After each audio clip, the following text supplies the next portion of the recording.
Hello students, मैं सुधा अस्थाना आज सूरदास जी का लिखा हुआ भ्रमर गीत नामक चैप्टर आपको पढ़ाऊंगी। आप इसे अच्छी प्रकार से समझिएगा। बच्चों, मैं प्रसंग बता देती हूँ आपको कि भ्रमर गीत में सूरदास जी ने वर्णन किया है उस समय का जब श्री कृष्ण मथुरा नगरी चले जाते हैं और उनके विरह में गोपियाँ, ग्वाल बाल, ब्रज गांव में नंद बाबा, यशोदा माता सभी बहुत ज़्यादा व्याकुल रहते हैं। तब श्री कृष्ण ने अपने मित्र उद्धव को ब्रज गांव में भेजा अपना योग संदेश देने के लिए। योग संदेश जब उद्धव देने के लिए आते हैं तो गोपियाँ अपने भक्तिभाव से श्री कृष्ण के प्रति जो उन्होंने अन्य भक्ति की है उससे वो उद्धव को भी परास्त कर देती हैं। उस समय का वर्णन सूरदास जी ने भ्रमर गीत में किया है। अब आप अच्छी प्रकार से समझिएगा इसको।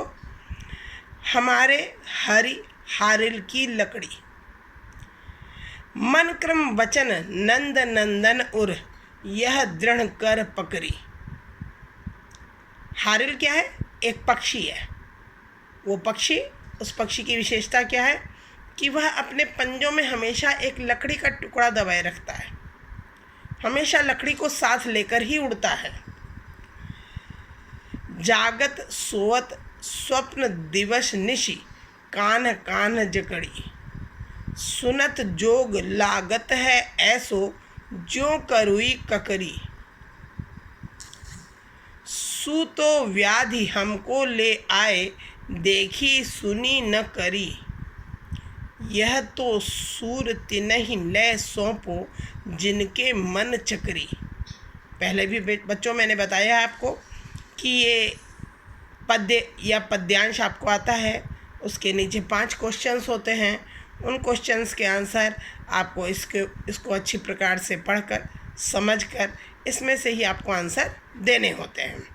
देखिएगा, पहला क्वेश्चन है, प्रस्तुत पद्यांश के शीर्षक व कवि का नाम बताइए। प्रस्तुत पद्यांश का शीर्षक बच्चों क्या है? भ्रमर गीत। और कवि का नाम क्या है? सूरदास। अगर पद्यांश का संदर्भ लिखने को आए तो वो भी आप अच्छी प्रकार से लिख लोगे, जैसा कि मैंने आपको समझा रखा है। क्या लिखिएगा आप? प्रस्तुत पद्य या प्रस्तुत पद्यांश हमारी पाठ्य पुस्तक काव्यांजलि के भ्रमर गीत नामक शीर्षक से लिया गया है, जिसके कवि सूरदास जी हैं। अब सेकंड क्वेश्चन देखिए, गोपियों के लिए श्री कृष्ण किसके समान हैं? आंसर देखिएगा, गोपियों के लिए श्री कृष्ण हारिल की लकड़ी के समान हैं। उन्होंने श्री कृष्ण को अपने हृदय में उसी प्रकार बसाया हुआ है जिस प्रकार हारिल पक्षी अपने पैरों में लकड़ी दबाए रखता है, अर्थात उसका साथ कभी नहीं छोड़ता है। उसी प्रकार गोपियाँ भी श्री कृष्ण को अपने हृदय में हमेशा बसाए रखती हैं। तीसरा देखिए, रेखांकित अंश की व्याख्या कीजिए। रेखांकित है शुरू से, कान कान जकरी। अब इसकी व्याख्या आप देखिएगा, ध्यान दीजिए। गोपियाँ कहती हैं कि हे उद्धव, उद्धव से कह रही हैं गोपियाँ, हे उद्धव, श्री कृष्ण हमारे लिए हारिल की लकड़ी के समान है। जिस प्रकार हारिल पक्षी अपने पंजों में हर समय लकड़ी दबाए रखता है, अर्थात उसका साथ नहीं छोड़ता, उसी प्रकार हमारे लिए भी श्री कृष्ण का साथ छोड़ना संभव नहीं है।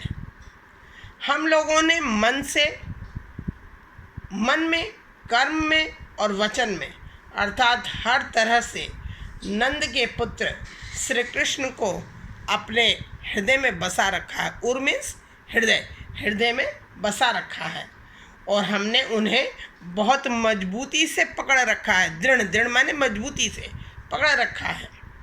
हम तो जागते हुए, सोते हुए, स्वप्न में, दिन में और रात्रि में हमेशा हम कान्हा कान्हा की ही रट लगाए रखती हैं। समझ में आया बच्चों? अब अगला क्वेश्चन देखिए आप। गोपियों ने किसे बीमारी कहा तथा वे इसे किन्हें सौंपने के लिए कहती हैं? गोपियों ने ब्रह्म एवं योग की बातों को बीमारी कहा है। जो उद्धव अपना संदेश देना चाहते थे गोपियों को, तो गोपियाँ उसी ब्रह्म और योग की शिक्षा को बीमारी कहती हैं। इस योग की बीमारी को वे उन्हें सौंप देने के लिए कहती हैं जिनका मन चक्री के समान इधर उधर घूमता रहता है, अर्थात जिनका मन चंचल है, वो उन्हें सौंपने के लिए कहती हैं। और पांचवा क्वेश्चन है, हमारे हारिल की लकड़ी में अलंकार स्पष्ट कीजिए। हमारे हारिल की लकड़ी में कृष्ण की तुलना हारिल पक्षी की लकड़ी से की गई है, इसलिए यहाँ पर उपमा अलंकार है। एक पद्य में और समझाऊंगी आपको, अच्छी तरह से आप समझिएगा। निश दिन बरसत नैन हमारे, सदा रहती वर्षा ऋतु हम पर, जब ते श्याम सिधारे। दृग अंजन, दृग में आँखें, दृग अंजन न रहत निशि बासर, निशि माने रात्रि, बासर मीन्स दिन। कर मीन्स हाथ, कपोल मीन्स गाल, कर कपोल भय कारे। कंचु की पट सूखत नहीं कबहूँ, उर बिच बहत पनारे। उर माने हृदय, मैंने पहले ही बताया आपको। आंसू सलिल सबे भई काया, पल न जात रिस टारे। सूरदास प्रभु यह परेख्यों, गोकुल काहे बिसारे। ध्यान दीजिएगा। क्वेश्चन नंबर फर्स्ट, गोपियों पर वर्षा ऋतु क्यों छाई रहती है, स्पष्ट कीजिए। ध्यान दीजिए आप।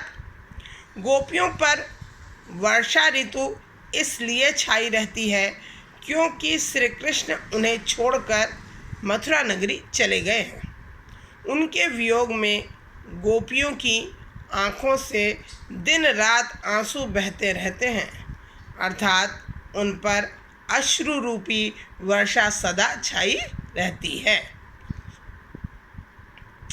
सेकंड क्वेश्चन है, रेखांकित अंश की व्याख्या कीजिए।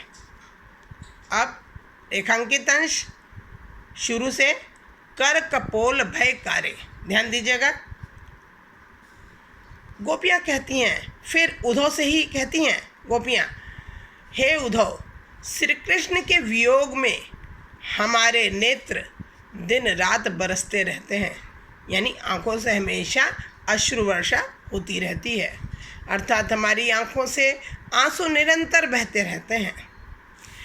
जब से श्री कृष्ण हमें छोड़कर गए हैं, तब से हमारे लिए तो सिर्फ वर्षा ऋतु ही रह गई है, अर्थात हम पर हमेशा अश्रु वर्षा रूपी वर्षा ऋतु छाई रहती है। श्याम मेघों के चले जाने पर तो वर्षा ऋतु समाप्त हो जाती है, लेकिन यहाँ तो श्री कृष्ण के चले जाने पर वर्षा ऋतु अश्रुओं के रूप में हमेशा हमारे ऊपर छाई रहती है। इन आंसुओं के कारण हमारे नेत्र में कभी भी काजल नहीं टिक पाता। दृग अंजन न रहत निशि बासर, रात दिन हमारी आंखों में अंजन मीन्स काजल नहीं रह पाता। आंसुओं के साथ मिलकर उसने, काजल ने, हमारे गालों और हाथों को हमेशा काला कर रखा है।